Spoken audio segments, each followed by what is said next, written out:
What's up guys? Magandang araw sa inyong lahat. Mag-grind ulit tayo ngayon. At dahil tag-ulan, kahit maganda ang araw sa umaga, sa hapon naman tsaka naman umuulan. Maagang nag-text yung regular client natin at nagpapasend siya ng papunta ng Malolos. So eto, papunta na tayo sa pick-up location natin. Sir Larry po. Sir Larry po. Sir Larry. Ano yung magpapadala? Saan? Yung sa Malolos. Malolos? Apa.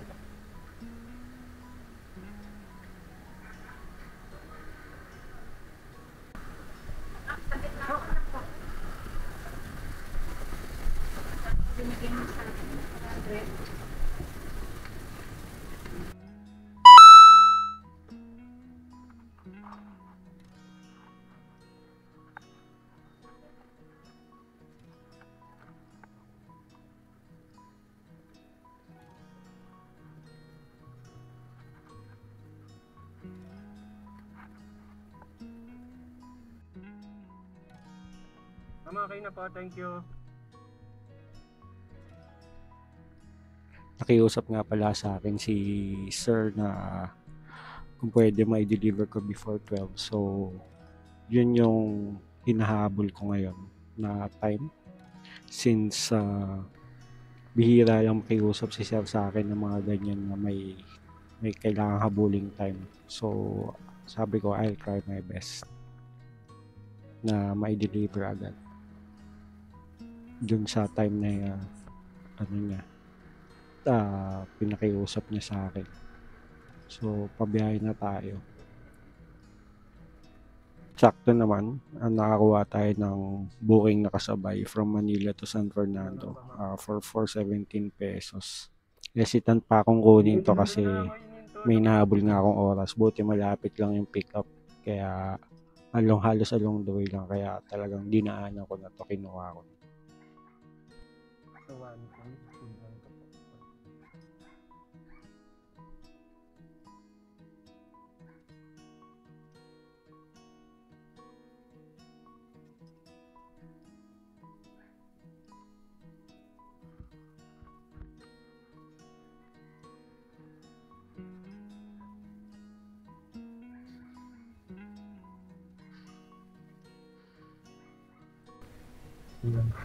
Kasi meron. Tandaan natira. Dalawa. Salamat po ma'am. Umasa po kayo makakarating.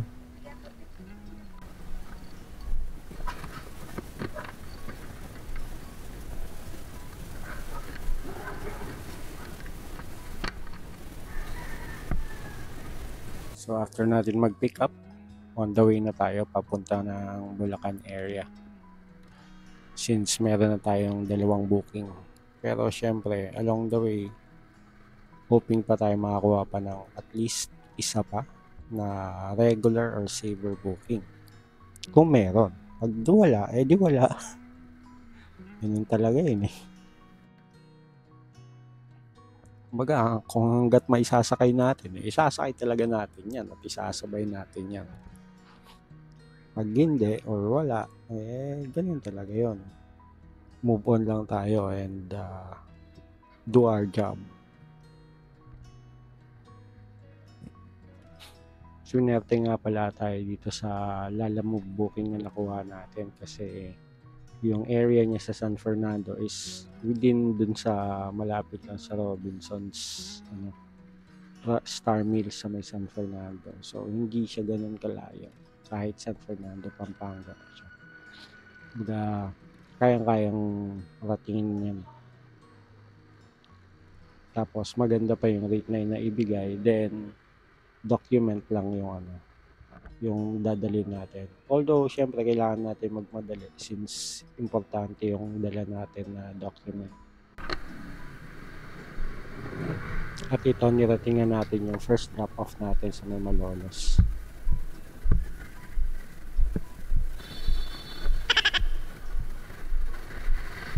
Storm the front. Okay, let's go. Para lang ako naglalaro ng CS dito sa point of view na to.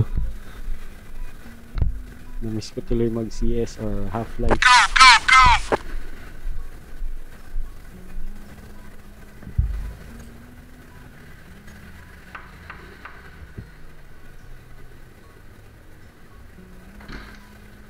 Good afternoon po, ma'am.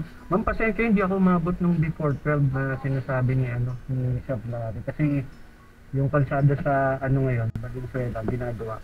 Sobrang ngayon doon sa akin. Picture na lang. Nanay ko naman nabulin. Salamat po. Need backup. Go, go, go! So after natin mag-handover ng parcel natin, mag-chat naman tayo kay client to send the photo na ginawa natin dun sa taong nag-receive ng ating parcel. Then goods na yun. Papunta naman na tayo dito sa sa second drop off natin. So nirating na natin itong San Fernando area. I-locate na lang natin yung yung pinaka establishment para mag-drop off tayo ng document.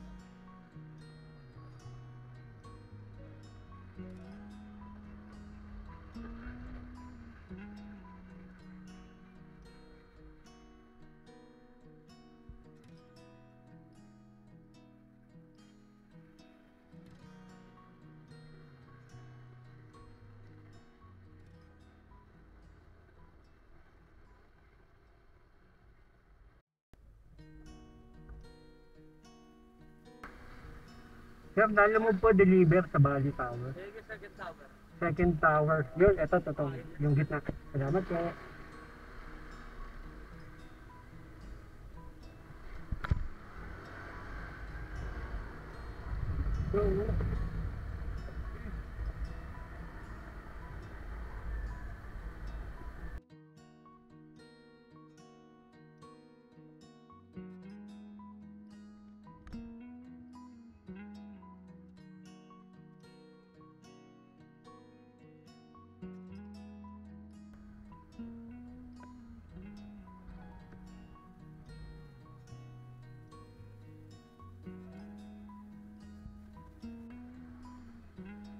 Hindi na nga pala natin nakuha ng video footage yung sa drop off natin dito sa San Fernando.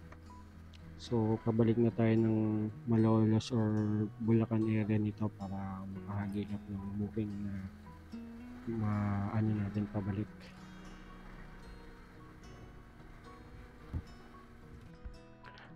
Tagal din natin bago tayo nakakuha ng booking. Parang halos 2 hours yata tayong gumagapang at tumatambay sa kung saan para makahagilap ng booking pabalik. At ito, papunta na tayo dun for pick up dun sa booking natin na nakuha. Yung booking nga pala na nakuha natin is from Malolos to Manila for 315 pesos. Ano to? Quezon to Quezon. Ilang beses na rin ako nag-pick up dito. Gusto ko tong kinukuha na kasi sure na sure yung yung pick up mo at alam mo na kung saan mo kukunin.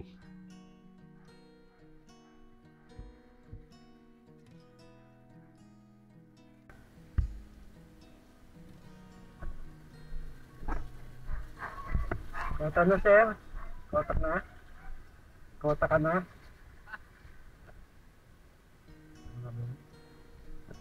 Hello po. Lala mo po? Ay, teka, nawalan. Teka pa nawalan yung signal. Yung papunta po ng Malate. Wait lang po. Sige po, pababa na po. Okay po, salamat po. Salamat po.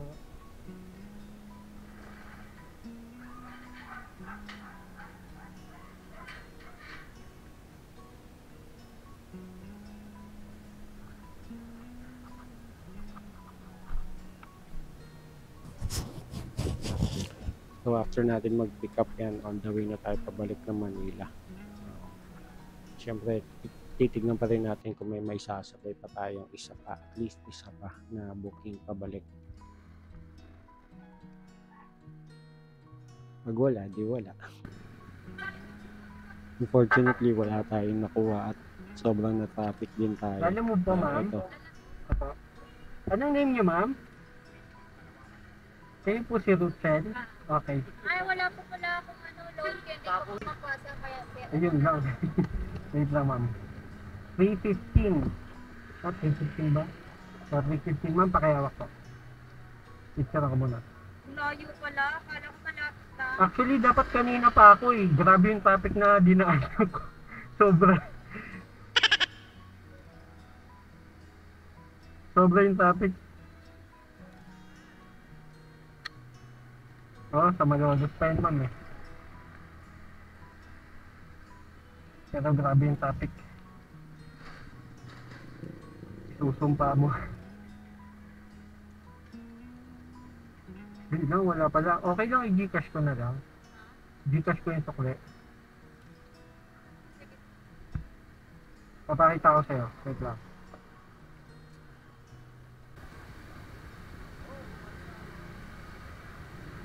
$685 po ang sukli. No? 685.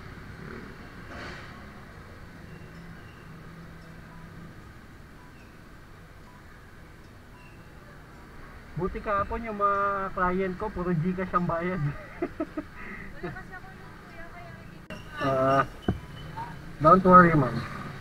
Ma'am, number mo.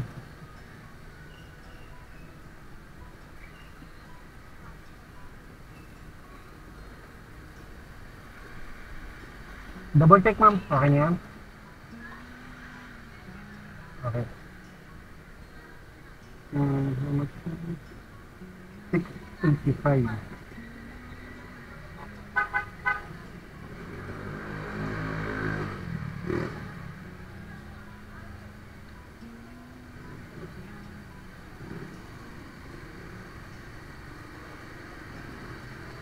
Tama po.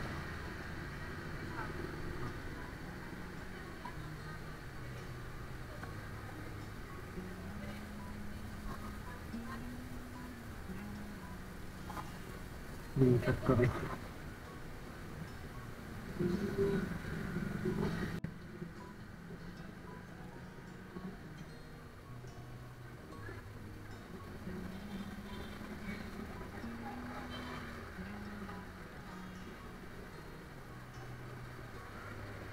Tingnan natin kung na-deduct na.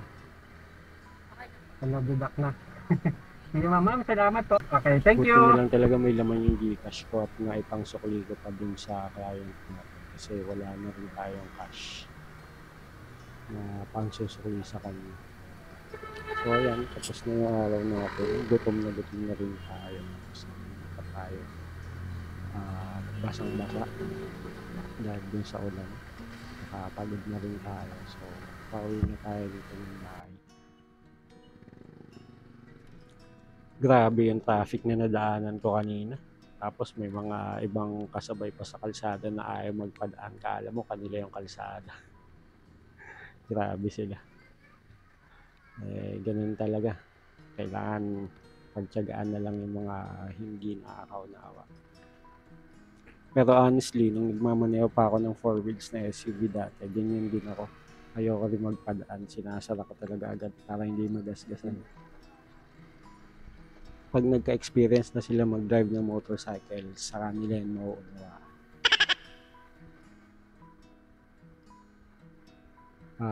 Dito ko na rin muna tatapusin yung video natin, guys.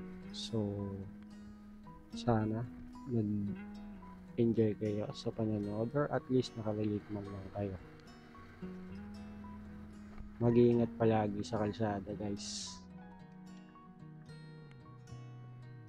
This is RS Papi. Ride safe palagi. And see you on my next vlog.